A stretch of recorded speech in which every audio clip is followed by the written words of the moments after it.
gonna take a look at the Bourrasque. I was able to pick it up through the Christmas boxes. This tank, yeah, it's kinda OP if you know how to play it. It's basically a light tank. It's not really a medium tank, it's more of a light tank with a nice bursty gun. It does 720 damage in 2 seconds. The reload for the clip is stock 21.5. You can be able to get it like just under 20. I think mine is like 20 seconds basically. And it's quite a good reload for a little clip like that, and you dish out quite some punishment. This tank is basically only balanced by, first of all, the gun handling. The gun can be a little diva and it's not hitting all the shots you want to hit. And on the other hand, its standard penetration is only 190, but you can fix that quite easily by just paying some more and doing like 240, and I see only one shot connects there, but I'm able to spot him for Tom, and we're trying to play like me on the hill and Tom down there so he can get the cross shots in on the tanks I spot for him. Another tank spotted there, the Potato, he's getting wrecked, and you just see this tank got quite some capabilities to do the scouting, because it's also a very fast tank. Its top speed is 62, reverse speed 23. It got a power to weight of 25.77 stock, and it's also got quite some good terrain resistance. So, but for those statistics, just go to tanks.gg and look them up yourself. And a lot of people don't even know what the terrain resistance and stuff means, but that's basically hidden stats by Wargaming to balance tanks out without us realizing it by not looking at third-party websites.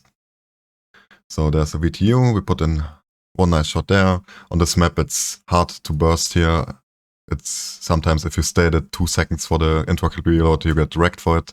So I just try and do some single fire action here, get a shot in, pull back, and do that all the time basically.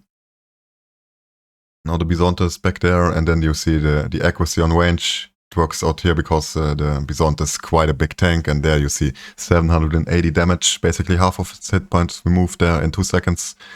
And that's kind of OP. It's a little bit over the top. I don't know why Wargaming decided to give this tank such good statistics, but it's probably the best premium tank in this game right now, if you know how to handle it. I always said the Potato is the best, but then I got the Bourrasque, and now I definitely say the Bourrasque is probably the best premium tank in this game.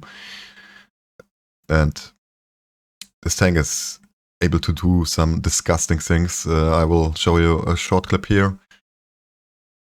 And yeah, that's just disgusting, picking up such damage, and that's why it's kind of strong to play it in the platoon.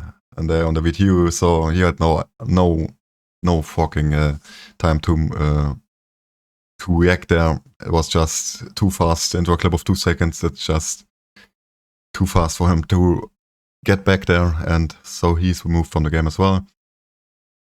And now I'm starting to move towards those bushes here to work them and give some more intel to my team. Unfortunately, I got spotted here, and I take 2 shots there. One from the middle, one from the Pershing in the back there on the D8 position. And that's where this tank is skill cap is like, because it got no armor at all.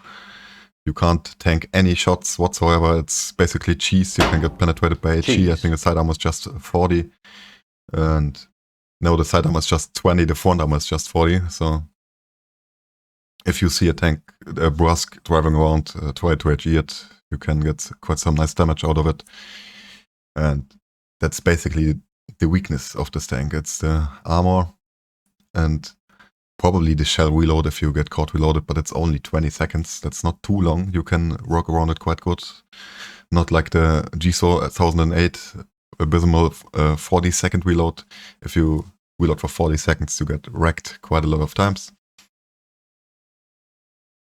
So get another spot there on the Tiger. He gets removed by artillery. And this time I didn't get spotted.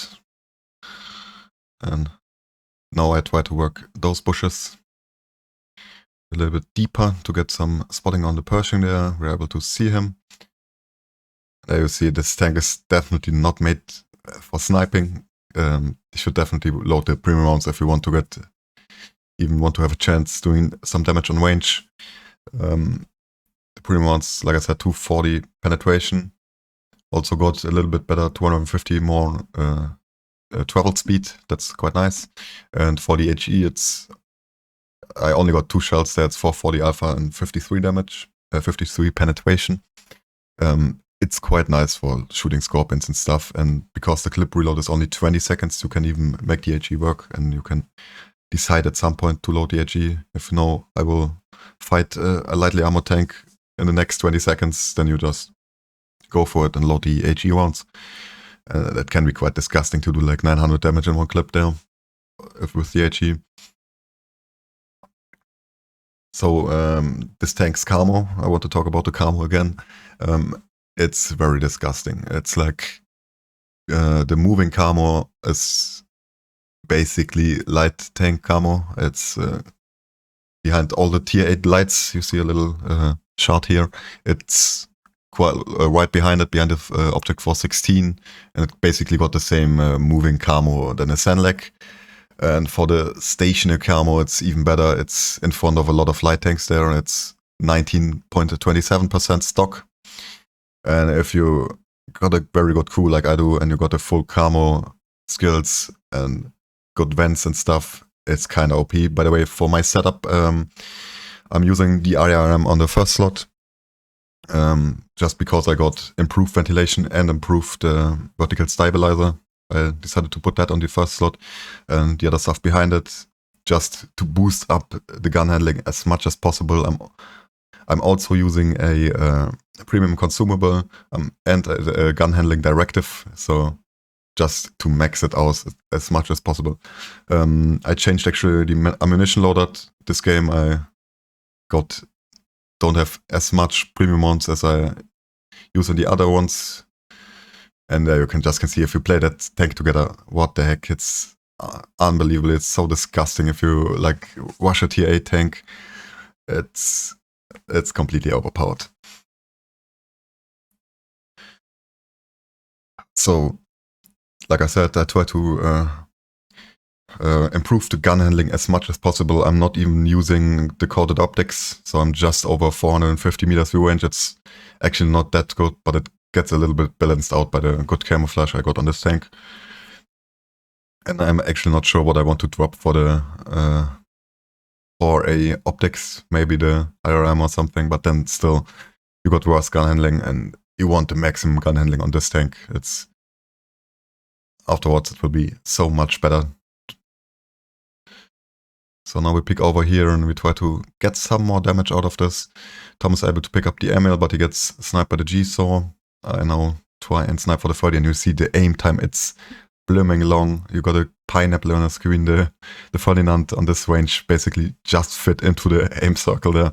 It's very bad, but it's also a balancing factor, and I think if they would have made this gun any more accurate, it would be so overpowered, it's not even funny.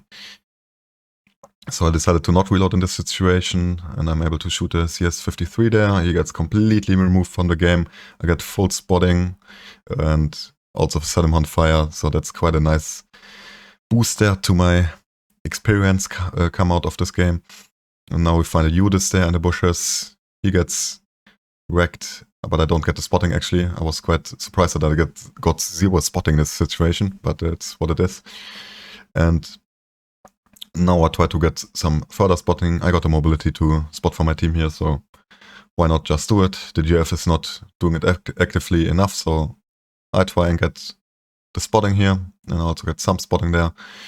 Now we find Ardi and the remaining Bisonte, and they're just getting finished off now. Until we get wrecked here, and now it's just a Bisonte left. Might be able to kill him actually. Or not. And there you see I did 4.7k damage, 2.4k spotting, and this is not actually enough, not even close to a master race here, a master on this tank, an ace tanker, finally got it. And it's 7k combined, 1 kill, and you have to do much more to get the ace tank in this tank, because a lot of new people got this tank now, and a lot of people playing it right now, and a lot of people doing insane games in it. And this is just one example of how good this tank can be. So I hope I gave you some intel on that. And now we are looking at the post-game stats. So here for the post-game stats, we were able to get a first class, Petrol Beauty, a high caliber, and a Confederate. That's quite a funny combination of medals. Like, you spotted everything, you did the most damage, and you did the most support damage, or you shot a lot of vehicles as well.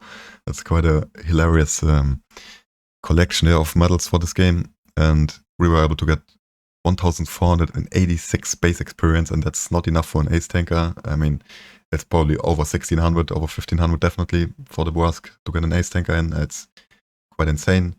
Tom was also able to have quite an okay round. He was 5th on our team by experience and did 1.7k damage, 2 kills. And for the credits, with all the Christmas bonuses, you are making a lot of bank, even with trying some premium mounts, even with using a premium consumable. I still was able to do 225,000 credits. That's quite insane, and you should try and get the most out of it. Activate your boosters, write your clan commander to activate the credit buff every fucking evening, so you're doing double as much as credits, and then play in a platoon as well, and you will be rich in no time. Like 5 games like that and you have 1 million. That's quite a nice result here. And I really like the atmosphere thing, but I don't like that people have to pay so much money for it to be able to get it fast, and pay so much money for it to get good tanks in the garage. I was lucky, but I also witnessed some unlucky moments. Therefore, a good friend, he basically paid the same money as I did. I got all 4 premium tanks and 1 extra premium tank. Like the Bisonte, I got the Bisonte twice. And my friend, he opened the same amount of boxes. I think it's 61 or 71 boxes we both opened each. And he got 1 camo out of it. So that's quite a feels bad. But it's gambling, guys. You have to think about even doing that or not doing it. I wouldn't recommend it, except you need the gold. If you need the gold, do it. But if you want a premium tank, just fuck it and watch out for a nice deal on the advent calendar and try and get a premium towards that. So that's basically what I would recommend to do if you really want a tier 8 premium, a good one. I know the Bourrasque is probably the best one, but I wouldn't bother paying 200 euros for it. Seriously, don't do it. And I hope you took some information out of this video, and see you next time, guys. And don't forget to follow me on my Twitch channel, and bye bye.